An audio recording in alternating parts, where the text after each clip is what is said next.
Assalamualaikum warahmatullahi wabarakatuh dan selamat pagi, salam perkenalan. Nama saya Jasrul Jamani bin Jamian. Saya merupakan pensyarah di Sekolah Kejuruteraan Elektrik Universiti Teknologi Malaysia di Johor Bahru, dan pada masa sama saya merupakan pengarah anak syarikat UTM iaitu Sustainable and Innovation Engineering Sdn Bhd. So, salam perkenalan bagi siapa yang belum pernah berjumpa. So saya ada YouTube channel yang mana biasanya saya akan upload apa-apa isu berkaitan dengan elektrik yang berkaitan dengan bidang kepakaran saya di sana. Bolehlah lawat untuk lihat apa-apa perkara yang pernah saya bahaskan sebelum ni ataupun saya kongsikan sebelum ni. So, untuk hari ini sebenarnya saya tertarik untuk jelaskan sebab ada yang bertanya kepada saya apa tu ICPT sebenarnya dan kenapa ICPT itu diwujudkan dalam bil elektrik kita. Malah jangan terkejut, saya boleh kata sebenarnya ramai pun tak perasan sebenarnya ada perkataan ICPT dekat bil elektrik kita. So, secara ringkas sebenarnya sama ada kita perasan ataupun tak perasan, bil elektrik kita ataupun tarif kita adalah berubah-ubah pada setiap 6 bulan. Kalau kita tengok tarif macam tak berubah. Tak ada pun perubahan. Kalau sebelum ni 0.215, sekarang masih kekal 0.215. Tak berubah pun tarif dia untuk 100 kilowatt hour pertama, 200 kilowatt hour yang pertama, 100 kilowatt seterusnya dan sebagainya. Kita tengok macam tak berubah sangat. Okey, tapi sebenarnya berlaku perubahan melalui ICPT.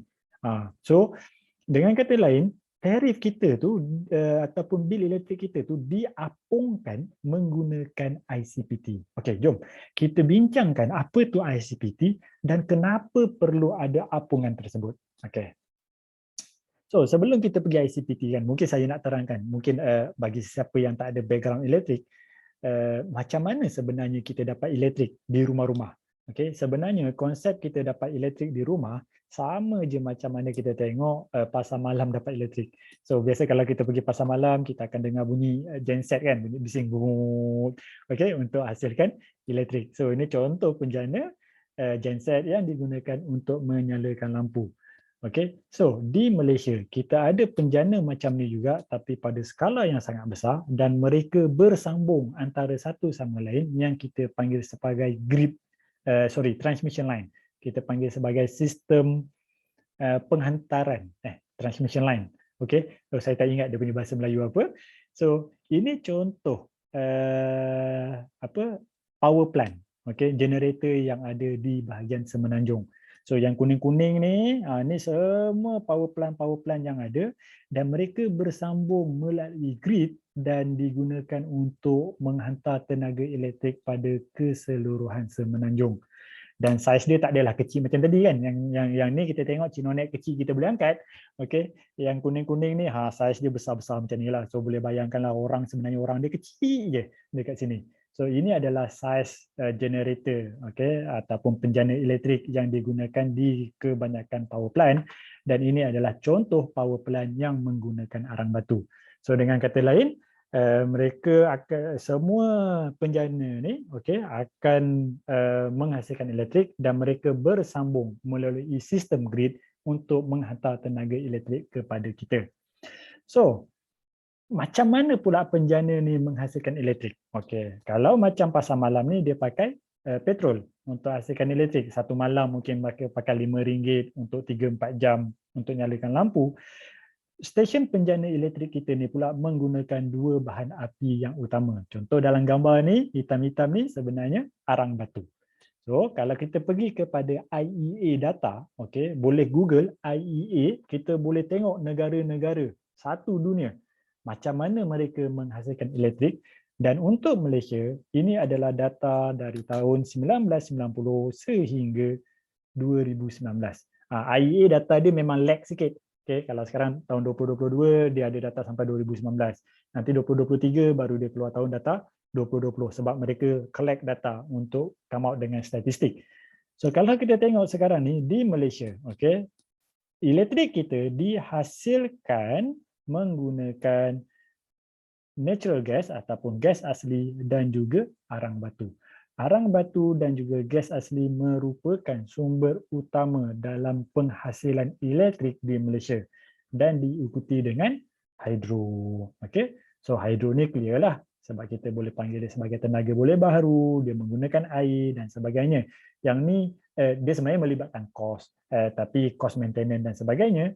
Tapi dua ni kita punya arang batu dan gas asli melibatkan kos untuk kita import dan sebagainya. So dari segi statistik kita nampak bahawa kita boleh dapati coal ataupun arang batu merupakan kita punya backbone ataupun tulang belakang dalam menghasilkan elektrik sekarang. Mungkin ada yang tertanya kenapa nak guna coal sedangkan coal ada impact dari segi environment dan sebagainya, tapi seperti yang kita tahu coal jauh lebih murah daripada harga natural gas. Sebab tu bagi memastikan kos penjanaan elektrik kita agak rendah, maka kita menggunakan coal supaya jumlah kos itu lebih rendah ataupun kita boleh panggil sebagai ekonomi dispatch dalam bahasa teknikal. Dan ada juga rakan-rakan yang tanya, kenapa Malaysia tak pergi kepada solar 100%, kan kita ada cahaya matahari bukanlah 24 jam. Kita ada cahaya matahari 12 jam dan sebagainya. Kalau kita tengok Malaysia sekarang dah mula bergerak kepada solar, tapi jumlah tenaga solar dia ni nampak ni solar PV. Ni Kinonet bawah ni, kecil bawah ni. So, mungkin satu hari nanti 50 tahun akan datang ke, 70 tahun akan datang ke, nilai solar ni boleh naik. Tapi buat masa ni nilai dia terlampau kecil berbanding dengan keperluan elektrik yang kita nak pada masa kini. Okey. So berbalik kepada soalan tadi. Apa kaitan mereka ni dengan harga apungan kita, harga apungan dalam bil? Okey. Kaitan dia sebabnya sebelum tu saya cuma nak bagi tahulah coal pun merupakan sumber bahan api yang paling banyak digunakan di dunia. Ini adalah statistik dunia. Okay, saya dapatkan statistik dunia. Kita pun nampak memang coal dan juga natural gas lah. So dengan kata lain kita boleh katalah apa yang ada dekat Malaysia ni selari dengan apa yang berlaku di dunia. Okay, patah balik soalan saya tadi. Apa kaitan kita nak tahu coal ataupun kita kata arang batu, okay, gas asli dengan kita punya harga bil. Okay, sebabnya harga bil kita, kalau kita tengok dekat sini, apa tarif? Okay, tarif kita sebenarnya berubah setiap 3 tahun. Sama ada kita perasan ataupun tak, setiap 3 tahun sebenarnya Suruhanjaya Tenaga, TNB dan juga pihak-pihak berkepentingan akan duduk bermesyuarat untuk revise harga tarif. Okay, so sama ada dia berubah ataupun dia kekal. Okay, so setiap 3 tahun mereka akan bincang. Dan tarif ni bergantung kepada dua kos. Yang pertama adalah kos untuk menghasilkan elektrik itu sendiri. Sama ada arang batu ke, solar ke, hidro ke, gas asli ke dan sebagainya. Semua kos-kos ni mereka akan tambahkan. Lepas tu dan mereka akan lihat juga kos, fixed cost.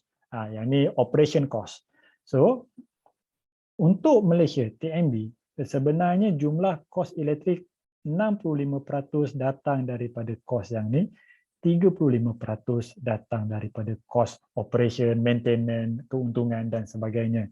So, kita boleh kata bahawa tarif kita yang direvise setiap 3 tahun sangat bergantung kepada harga kos bahan api. Sebab dia 65% datang daripada harga untuk menghasilkan elektrik, iaitu kos bahan api. Itu untuk setiap 3 tahun. So apa pula ICPT? ICPT pula digunakan untuk kita apungkan harga tarif tadi berdasarkan kos setiap 6 bulan. Okey, setiap 6 bulan mereka akan semak berapakah kos sebenar dan mereka akan apungkan menggunakan ICPT. Lebih kurang macam kita punya minyak lah. Bulan depan berubah atau berkurang, meningkat dan sebagainya. Elektrik pun lebih kurang macam tu. Setiap 6 bulan mereka akan revise. Mereka akan lihat sama ada kos bahan api yang mereka predik sebelum ni untuk 3 tahun ni meningkat ataupun berkurang. Kalau berkurang, mereka akan bagi rebate. Kalau bertambah, mereka akan kenakan surcharge. Okay, surcharge ni sebenarnya bukanlah denda, sebenarnya penambahan kos. disebabkan kos bahan api tersebut sebenarnya meningkat. Alright? Itu yang kita panggil sebagai ICPT. Dekat mana kita nampak ICPT ni dekat bil kita? Sebenarnya ni contoh dia. Okay, saya ambil contoh pengumuman pada bulan Februari 2022 sehingga Jun 2022, ICPT yang diumumkan oleh kerajaan untuk domestik perumahan, ini ada bil elektrik rumah saya, kita tengok dia ada nilai negatif. Rebate. Okey, kita dapat rebate. Okey. Dan untuk industri, mereka dikenakan nilai positif, surcharge 0.037. Okey, sebenarnya lah ICPT kita pun sebenarnya positif juga ni, tapi kerajaan bantu. Okey, so kerajaan masih mengekalkan nilai rebate sebanyak negatif 0.02.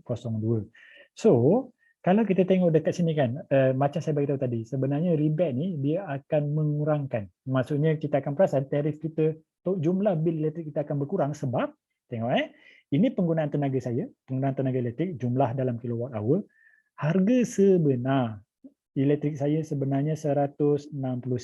Ini harga sebenar.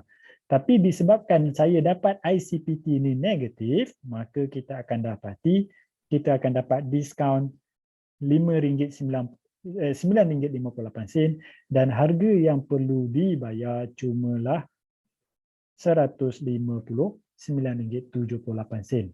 Ini yang saya panggil apung tu. Kalau kita perasan berlaku pengapungan yang mana tiba-tiba harga tersebut jatuh lebih rendah daripada harga tarif asal yang dia decide selama 3 tahun tu. Setiap 3 tahun, tapi berlaku surcharge, rebate, so harga tu akan jatuh.